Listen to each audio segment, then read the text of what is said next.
I'm going to wash my hands, put on appropriate gear, introduce myself. My name is Carly Amick. I'm going to be doing a neurological exam. I would note vital signs and general appearance. First, I will start with cranial nerves. Being olfactory is cranial nerve 1. I'm going to check patency by having the patient occlude one side, sniff, occlude the other side, sniff, and then I'm going to do smelling. You choose 2 different scents. You do it the same way. Occlude one side, have them sniff, occlude the other side, repeat with the second scent and make sure they can identify what it is. Optic nerve 2, I'm going to check visual acuity using the Rosenbaum chart. If they need any type of eye correction, they are to use it. You would do this by first having them cover their right eye, read the lowest line possible, repeat with the left eye, and then both eyes.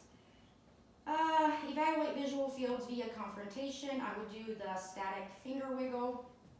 You would go lateral to the patient's ears, wiggle your fingers, tell them to tell you when they see them, and you would repeat this now in all quadrants. Then I would inspect the optic fundi with my ophthalmoscope. I would look on both sides, making sure I can identify the disc, cup, vessel, and fovea. I would then assess cranial 2 and 3, which is the optic and oculomotor. And with a light, I would have the patient focus in the distance, and I would inspect pupils, size, shape, symmetry, and then I would assess them individually to check direct and consensual reaction to light. I would also check near reaction. I would have them only move their eyes as I go in, watching for constriction of the pupils. Next is cranial nerve 3, 4, and 6, which is your ocular, motor, trochlear, and abducens. The extraocular muscles, you would test in 6 cardinal directions. Have the patient follow your finger.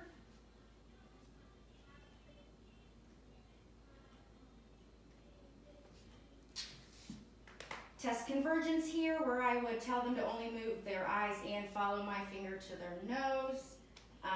Then we would do cranial nerve 5, which is your trigeminal motor, so it would be the temporal and the masseter muscles. I would palpate, have them clench their teeth, open their mouth, move their side to side. Then we would do testing the sensation, have them close their eyes. I would then use a broken Q-tip using the cotton end as well as the broken end, and I would check forehead, cheek, and chin on both sides. Then we would do a specialized corneal reflex. I would tell the patient to look up and away, and from the side I would go in and touch the cornea with the cotton, making sure not to touch the lashes or the conjunctiva only. Then we would go to cranial nerve 7, which is facial. I would observe them at rest, and then I would have them perform some maneuvers, have them raise their eyebrows, frown, show teeth, close eyes as tight as possible, not allowing me to open them, smile, and puff cheeks. Okay. Cranial nerve 8 is acoustic, vestibular cochlear. We would assess hearing. You could either do this with the finger rub or the whisper test. I would choose the whisper. I would occlude the ear and then whisper and have the patient repeat a 2-syllable word. I would do this both sides. Then we would go on to 9, which is your glossopharyngeal, and 10, which is your vagus. We would listen for voice quality, open with a light and look into their mouth, and watch for soft palate and pharynx movement. Also here we would check gag reflex. You would warn your patient beforehand. Then using a tongue depressor, you would lightly touch, have them open, lightly touch the back of their throat. Cranial nerve 11 is your spinal accessory. Here you're checking your trapezius and SCM. You would place your hands on your shoulders of your patient, have them shrug. Then you would touch and have their cheek and have them turn towards it. Check the other side. You would note any atrophy or fasciculations. Then we would move on to cranial nerve 12, which is the hypoglossal fasciculation. You are going to look at the tongue for symmetry, deviation, and movement. You would look in the mouth as well as have them stick their tongue out, protruding, side to side movement. Then I'm going to have her push her tongue to the inside of each cheek. As she does so, I'm going to palpate. Now we are going to look at coordination. We're looking for smoothness and accuracy. For the upper extremities, I'm going to have her do one side at a time and instruct her to flip her hand back and forth as fast as she can. And then that's for rapid alternating. And then point to point, I'm going to have her touch her nose, touch my finger as I'm moving it, repeat with the other hand. And then we are going to look at the lower extremities where I'm going to put my hands under her feet, and she's going to tap my hands as quickly as possible. And then we'll move around to the checking.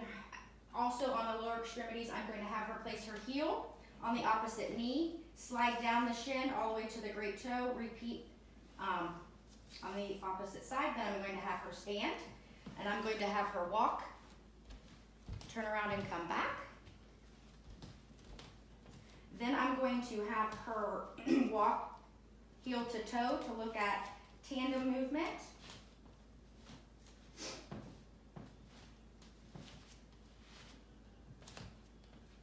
While she's doing so, I'm going to observe her posture, balance, swinging of her arms and leg movement. I also now will have her either hop on one foot, or you can have a patient do a shallow knee bend. Now we're going to test the Romberg. I'm going to instruct her to stand with her feet together, close her eyes, and make sure she can maintain this position with no drifting. 20, 30 seconds. And then we would move on to the pronator. Leaving her eyes closed, I'm going to have her stand with her arms extended. Watching for drift and any type of pronation. After about 20 to 30 seconds, you would gently tap the arms, and it should return to the previous position as a normal response. We are going to look at motor system next. We're going to be making sure to observe this while she's at rest and with movement, including especially the face and the hands.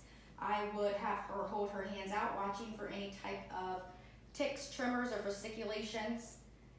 We are going to inspect muscle size and contour for the bulkiness of muscles, symmetry and atrophy, especially in the hands, shoulders, thighs, and legs. We would assess muscles for resistance to passive stretch. So for the upper extremities, you would grasp the hand, support the elbow, and do a circular motion both sides. Lower extremities, same type of movement.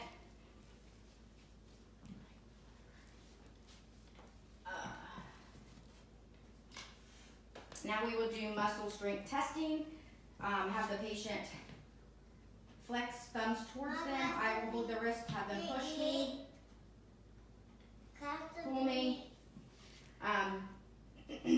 Yes. Then we're going to extend the wrist, have them make fists, and they try to resist me as I push them down. Grip strength, I would have them hold my fingers and grasp as hard and not let me withdraw my fingers. Then we would look at finger abduction. I would have her spread, and I would try to push them together. Next would be thumb opposition. I will hook her thumb, instruct her to touch her fifth or little finger to her thumb. muscle strength testing for the lower extremities. I would place my hand on the thigh and instruct her to push me up. And then I would do the same underneath, tell her to push down. I would repeat on the other side. For abduction and adduction, I would place my hands medial side of the knees and tell her to bring in. Then I would go to the lateral side and have her push out. We would move to the knees for flexion and extension. I would instruct her to keep her foot down as I try to straighten. And then I would have her try to straighten as I push down. Ankles, I would have for dorsiflexion. She's going to, in plantar, she is going to push me and then try to pull my hands. Sensory, we'll do light touch generally and then for pain, making sure to compare symmetry, change the type of stimuli so the patient can't recognize a pattern, where you would again use your broken Q-tip, each end alternating wear. You would make sure you want to compare distal to proximal. For your basic testing, you would want to do the shoulders, inner and outer forearms, thighs, inner and outer calves, and then the thumbs, fourth fingers, and the fifth toe. Special tests you can do is a temperature for sensory. You would use hot and cold and have them differentiate what they're feeling. Proprioception is you would grasp the great toe by the sides, have the patient close their eyes. You would move it side, side, up, down, and they would need to identify the position. Also, you could do the vibration. You would have the patient close their eyes, strike a tuning fork, place it on the DIP joint of the finger. I instruct them to tell you when the vibration stops. You would repeat it then on the great toe at the same joint. Discriminative sensations, stereognosis. I would have the patient close their eyes. I would then put a easily identifiable object in their hand, tell them they needed to tell me what it was, when they can identify the object just by feeling. Graphthesia, I would have the patient close their eye. I would then write a number in their hand, and they would tell me what it is, using a hard object like an ink pen or pencil. Then we could also do special techniques, which is the meningeal side. You would have your patient lay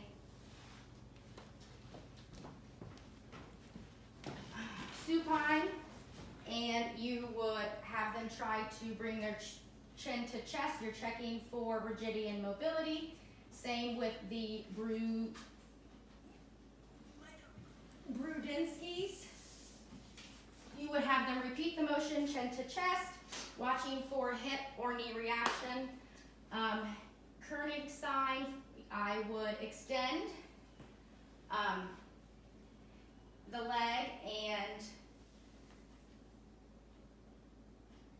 look for pain or increased resistance. I would be flexing at the hip and knee and then extending to straighten with that maneuver. Straight leg raise is just a relaxed, and you raise and you look for any type of pain or discomfort, tightness there. I would then have my patient stand. We would then look at asterixis. You would instruct them to stop traffic by extending their arms with hands cocked, and they are to, and fingers spread, and they are to maintain their hand extension for 1 to 2 minutes. Next, we would do the weaning of the scapula. I would have the patient extend both arms, push against me, and then we would, as you do so, you're going to observe for the scapula if there's any irregularities.